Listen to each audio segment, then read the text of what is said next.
The rubber pressed against my face, cold and unforgiving. Each inhale tasted of sterile dust, a faint echo of chemicals long since scrubbed away. Panic, a cold serpent, began to coil in my gut, tightening with every forced breath. Outside, the drill sergeant's voice boomed, a distorted gargle through the mass filtration system. Faster! Breathe! You think the enemy cares if you're comfortable? He didn't see the fear that clawed at the back of my throat, the silent scream trapped behind layers of plastic and metal. He only saw another recruit, another number struggling to adapt. But inside, the world had shrunk to the confines of this suffocating mask, and the enemy wasn't some distant threat on a battlefield. It was the rising tide of my own terror. My vision blurred, sweat stinging my eyes. The world swam in a hazy green tint, filtered through the distorted lenses. The faces of my fellow recruits were grotesque, alien, their movements jerky and unnatural. Each labored breath amplified the pounding in my ears, a frantic drumbeat urging me to escape. I stumbled, my legs heavy and unresponsive. The sergeant's voice intensified, a relentless hammer driving me onward. But my body refused to obey, paralyzed by the primal instinct to flee, to tear this suffocating cage from my face and gulp in the sweet, clean air. But I couldn't. I knew I couldn't. Quitting wasn't an option. Not now. Not ever. The thought, a sliver of steel in the swirling fear, anchored me. I focused on the man ahead of me, his back a beacon in the green haze. One step, then another. Breathe in, breathe out. Fight the panic. Survive. The smell of chlorine always brought me back to the pool. Not the sterile, public pool of my childhood, but the small, sun-drenched one in my grandmother's backyard. Nana Rose, with her floral swimsuit and ever-present straw hat, would be waiting. The water, cool and inviting, offered an escape from the relentless summer heat. She'd be there to catch me, her hands strong and reassuring, as I leaped from the diving board, fear momentarily forgotten in the rush of adrenaline. Nana Rose had a way of making everything better. Scraped knees, broken hearts, even the monster under the bed, she could banish them all with a hug, a cookie, and a story. Her stories were legendary, filled with brave knights, mischievous fairies, and wise old women who knew the secrets of the universe. She taught me that even the darkest of nights eventually gave way to dawn, that even the deepest wounds could heal. She taught me how to breathe. I remember one afternoon, I was struggling to learn to swim. I kept sinking, terrified of the water filling my lungs. Nana Rose held me close, her voice soft and patient. Imagine you're a little fish, sweetheart, she whispered. Breathe in the sunshine, and let the water carry you. She showed me how to float, how to relax, how to trust the water to hold me. It took time, but eventually I learned to swim. And more importantly, I learned to trust. I learned to trust her, to trust myself, and to trust that even when I felt like I was drowning, I could always find a way to breathe. The gas mask pressed harder against my face, the memories of Nana Rose a fragile shield against the rising tide of panic. The chlorine smell intensified, a phantom echo of her pool. I closed my eyes, picturing her face, her warm smile, her unwavering belief in me. Breathe in the sunshine, she'd say. And somehow, even in the suffocating darkness of the mask, I could almost feel the warmth of her love, a faint but persistent ember in the cold, sterile air. It was enough. It had to be. The gas clung to the back of my throat, a phantom tickle that threatened to erupt into another coughing fit. I fought it down, focusing on the rhythm of Sergeant Miller's voice, a distorted drone through the mask's filter. He was barking instructions, but the words felt distant, irrelevant. All that mattered was the burn in my lungs, the frantic beat of my heart, the suffocating pressure of the mask against my face. Then, the grenade. It wasn't a training grenade. Not the harmless smoke puff we'd been expecting. This was real. The metallic tang of fear flooded my senses a split second before the world exploded in a blinding white light and a deafening roar. I threw myself to the ground, arms shielding my head, the acrid stench of tear gas searing my nostrils. The ground vibrated beneath me, a primal tremor that resonated deep within my bones. Panic seized me. This wasn't the drill. This wasn't the controlled environment. This was chaos. Disoriented, I scrambled to my feet, the mask suddenly feeling like a suffocating prison. I couldn't see, couldn't breathe, couldn't think. Just pure, unadulterated terror. I stumbled blindly, colliding with other bodies, their muffled cries lost in the swirling chaos. The air was thick with the stinging gas, each breath a torturous reminder of my own vulnerability. I ripped at the straps of the mask, desperate for a single gasp of clean air, but the clumsy movements only tightened the seal, amplifying the feeling of suffocation. Suddenly, a hand grabbed my arm, pulling me roughly through the swirling gas. I couldn't see who it was, but the grip was strong, insistent. I followed blindly, trusting that whoever was leading me knew where they were going. We stumbled through the smoke-filled field, the sounds of screams and explosions echoing around us. Then we were out. Collapsing onto the cool grass, I tore the mask from my face, gasping for air like a drowning man. The world swam back into focus, a blurry landscape of coughing soldiers and frantic medics. My lungs burned, my eyes watered, and my body trembled uncontrollably. Sergeant Miller stood over me, his face grim. "Get it together, soldier," he barked, his voice devoid of sympathy. "This is what it's like. This is what you need to be ready for." But I wasn't ready. I wasn't ready for the fear, the chaos, the sheer brutality of it all. That day, something broke inside me.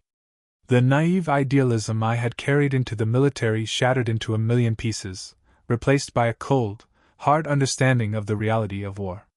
The world was a dangerous place, and I was just a pawn in a game I didn't understand. That day, I stopped breathing easily. The sterile air of the therapist's office does little to soothe the phantom burn in my lungs. 20 years have passed, but the memory of that day remains as vivid as if it happened yesterday. The smell of tear gas, the crushing weight of the mask, the blinding flash of the grenade, they are all etched into my mind, a permanent scar on my soul. "So, can you describe the feeling you experience when you think about that day?" Dr. Albright asks, her voice gentle, probing. I shift uncomfortably in my chair, avoiding her gaze. "It's hard to explain," I mumble. "It's like I'm back there. The fear, the panic, it all comes flooding back." "Do you feel like you're suffocating?" The question hits me like a punch to the gut. "Sometimes," I admit, my voice barely a whisper. "Sometimes, when I'm under stress, or when I'm in a crowded place, I feel like I can't breathe. Like the walls are closing in." She nods understandingly. "That's a common symptom of PTSD. The trauma you experience can trigger a physiological response, making you feel like you're reliving the event." I know she's right. I know all the clinical explanations, the psychological jargon. But knowing doesn't make it any easier. It doesn't erase the fear, the anxiety, the constant feeling of being on edge. My wife, Sarah, tries to understand, but I can see the frustration in her eyes. She wants me to be normal, to be the man I was before the war. But that man is gone, lost somewhere in the smoke-filled fields of my memory. "You need to let it go," she tells me, her voice laced with a mix of concern and exasperation. "You can't keep living in the past." But how can I let it go when the past is still so present? How can I forget the faces of the men I served with, the men who didn't make it home? How can I forget the fear that gnawed at me every day, the constant threat of death that hung over our heads? The truth is, I don't think I ever will. The war changed me, irrevocably. It left me with scars that run deeper than any physical wound. And sometimes, late at night, when the house is quiet and the world is still, I can still feel the gas mask pressing against my face, still taste the acrid stench of tear gas in my throat, still hear the deafening roar of the grenade. And I can't breathe. The air feels thin, inadequate. I'm back in that field, choking, gasping for air that refuses to come. The therapist clears her throat. "We're out of time for today," she says. "But I want you to focus on your breathing this week. Practice some relaxation techniques. And remember, you're safe now. You're not back there." I nod, but the words feel hollow. I may be safe in this comfortable office, surrounded by soft lighting and soothing music, but a part of me will always be back in that field, struggling to breathe, fighting to survive. And that part of me will never truly be free. The mask may be gone, but the fear remains, a constant companion, a silent reminder of the day I learned what it truly means to breathe fear, second by second. Block 5, the mask ripped free. A gasp. Not the controlled, measured breaths of training, but a raw, desperate intake, as if pulling life itself back into ravaged lungs. The air, thick with the phantom scent of chlorine and the metallic tang of fear, burned. He clawed at his throat, the ghost of the rubber seal still imprinted on his skin. Around him, the world swam back into focus, the harsh fluorescent lights of the chamber almost blinding. Sergeant Major Reyes stood before him, a monument of granite and unwavering gaze. But something was different. A flicker of something akin to pride? Or perhaps understanding. He held out a hand, not for a handshake, but a small, worn photograph. Look! It was a picture of a young woman, smiling, her eyes bright with life. Behind her, a backdrop of desert sand and a distant, bustling city. He didn't recognize her. My daughter, Reyes said, his voice rough, yet softer than he'd ever heard it. She was in that city. Before the attacks. She was a doctor. Gone. The air seemed to thicken again, not with gas, but with the weight of unspoken grief. He understood. The mask wasn't just about protecting from toxins. It was about protecting from the unbearable pain of loss, of helplessness. He saw now the haunted look in Rhea's eyes, the steel in his jaw that wasn't just discipline, but a dam against a tidal wave of sorrow. He looked at the photograph again, at the vibrant life captured in that single frame, now extinguished. A wave of empathy washed over him, so intense it threatened to buckle his knees. He finally understood. This wasn't just training. It was about survival. Not just physical, but emotional. It was about learning to breathe through the worst, to find a sliver of light in the suffocating darkness. To keep going, even when every fiber of your being screamed to give up. He met Rhea's gaze, a silent acknowledgement passing between them. No words were needed. They were both soldiers, both survivors, both carrying burdens too heavy to articulate. He handed the photograph back, his fingers brushing against Reyes. The sergeant major tucked it away, the movement almost reverent. You did good, soldier, Reyes said, the words clipped, but genuine. You breathed through it. Now learn to live with it. He stood there for a long moment, the echo of Reyes' words resonating within him. The chamber felt different now.